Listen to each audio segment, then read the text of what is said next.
In the arms of Assam, a jewel so bright, Dibrugarh whispers in the morning light, where the Brahmaputra flows with might and grace, and tea gardens spread a last green embrace. The air is fragrant, kissed by dew, with stories of labor, both old and new. Tea pickers hum songs of the dawn, as their nimble fingers dance on the lawn. এই মাত্ৰই মই বহি বহি কবিতা লিখিছো লগত মই আৰু এটা কথা মই লিখা নাই এই আৰ্টিফিশিয়াল ইন্টেলিজেন্সে মই লিখিছো যে another new one এটো ভাল লাগিল আৰু এটা লিখি দিয়ক এই নতুনটো এই মুহূৰ্ততে আহি যাব তাৰ মানে পৃথিৱী কিমান আগবাঢ়িছে যিমান কথা লাগে এই মাত্ৰ ইউক্ৰেইনত কি হৈ আছে মই এই মাত্ৰ ইয়াতে বহি গম পাব পাৰো আৰু 1 কোটিক যদি 1000 মানুহে 250 গ্রাম কই 1 কোটি মানুহে চাউল কিনিব খুজে কিমান কুইন্টাল চাউল লাগিব ম্যাথমেটিক্স তো মুক 2 মিনিট লাগিব আৰু এটা নতুন কবিতা আহি গল beneath the sky where dreams unfold lies Dibrugarh, a story untold, crowned in green, kissed by mist, a land where earth and heaven coexist. The Brahmaputra, bold and vast, carries the whisper of a storied past. It waters sing of lives, it blessed, of joy embarrassed, and trials confess. কবিতাটো দৰকাৰে নাই কবি দৰকাৰে নাই কবি ইয়াতে ধুনিয়াকৈ উঠিব আৰু মই যদি এতিয়া লিখো মেক ইট ইন আসামিজ অসমীয়াত বনাই দিব অৰ্থাৎ আজিৰ যি কবি হ'ব লাগিব কি ইয়াতকৈ বেছি সাৰ্ভ হ'ব লাগিব ইয়াতকৈ বেছি আবেগ থাকিব লাগিব ইয়াতকৈ বেছি ডাঙৰ কন্টেন্ট থাকিব লাগিব মাত্ৰ মই আকৌ হিন্দীতেও এটা কবিতাত লিখিলো आसमान का नीचे जहां सपने पालते हैं डिब्रूगढ़ है जहां किस्से चलते हैं हरी सादरे कुंहासा घूमते धरती और आसामों का संगन हलकते माने যিকোনো লিখিবৰ কাৰণে সময় না লাগে গটিকে আপোনালোকে সেইখন অসমৰ বাবে নিজক প্ৰস্তুত কৰক পুনৰ এবাৰ শিক্ষা বিভাগক আজিৰ সুন্দৰ অনুষ্ঠানটোৰ বাবে অসমীয়াটো আহিব অসমীয়াটো অকনমান এটা অসমীয়া কবিতা লিখিছো ডিব্ৰুগড়ক লৈ আপোনালোকে শুনি লব আকাশৰ তলত যত সপোনবোৰ সাৰ পায় ডিব্ৰুগড় যত কাহিনী জীয়াই থকাৰ গুণগান গায় সেউজীয়া সাদৰেৰে মেৰপাক লৈ পৃথিৱী আৰু আকাশৰ মিলন সাঙুৰি ধৰে ব্ৰহ্মপুত্ৰ ইয়াতে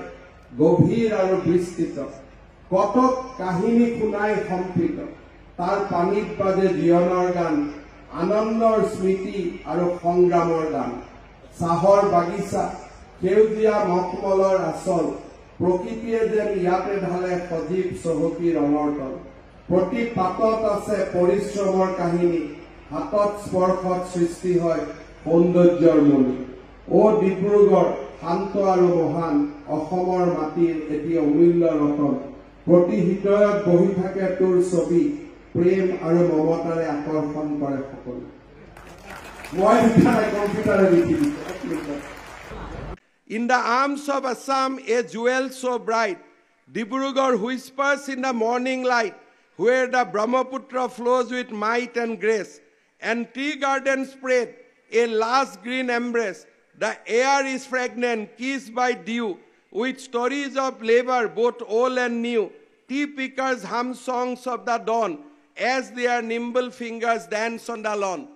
এই মাত্ৰই মই বহি বহি কবিতা লিখিছো লগত মই আৰু এটা কথা মই লিখা নাই এই আৰ্টিফিশিয়াল ইন্টেলিজেন্সে মই লিখিছো যে another new one এটো ভাল লাগিল আৰু এটা লিখি দিয়ক এই নতুনটো এই মুহূৰ্ততে আহি যাব তাৰ মানে পৃথিৱী কিমান আগবাঢ়িছে যিমান কথা লাগে এই মাত্ৰ ইউক্ৰেইনত কি হৈ আছে মই এই মাত্ৰ ইয়াতে বহি গম পাব পাৰো আৰু 1 কোটিক যদি 1000 মানুহে 250 গ্রাম কই 1 কোটি মানুহে চাউল কিনিব খুজে কিমান কুইন্টাল চাউল লাগিব ম্যাথমেটিক্স তো মুক 2 মিনিট লাগিব আৰু এটা নতুন কবিতা আহি গল beneath the sky where dreams unfold lies Dibrugarh, a story untold, crowned in green, kissed by mist, a land where earth and heaven coexist. The Brahmaputra, bold and vast, carries the whisper of a storied past. It waters sing of lives, it blessed, of joy embarrassed, and trials confess. কবিতাটো দৰকাৰে নাই কবি দৰকাৰে নাই কবি ইয়াতে ধুনিয়াকৈ উঠিব আৰু মই যদি এতিয়া লিখো মেক ইট ইন আছামিজ অসমীয়াত বনাই দিব অৰ্থাৎ আজিৰ যি কবি হ'ব লাগিব সি ইয়াতকৈ বেছি শাৰ্প হ'ব লাগিব ইয়াতকৈও বেছি আবেগ থাকিব লাগিব ইয়াতকৈও বেছি ডাঙৰ কন্টেন্ট থাকিব লাগিব মাত্ৰ মই আকৌ হিন্দীতেও এটা কবিতাত লিখিলো आसमान का नीचे जहां सपने पालते हैं डिब्रूगढ़ है जहां किस्से चलते हैं हरी सादरे कुहासा घूमते धरती और आसामों का संगन हलकते माने যিকোনো লিখিবৰ কাৰণে সময় নালাগে গতিকে আপোনালোকে সেইখন অসমৰ বাবে নিজক প্ৰস্তুত কৰক পুনৰ এবাৰ শিক্ষা বিভাগক আজিৰ সুন্দৰ অনুষ্ঠানটোৰ বাবে অসমীয়াটো আহিব অসমীয়াটো অকনমান মানে বেংগলী অসমীয়া মিক্স আহে এই কাৰণে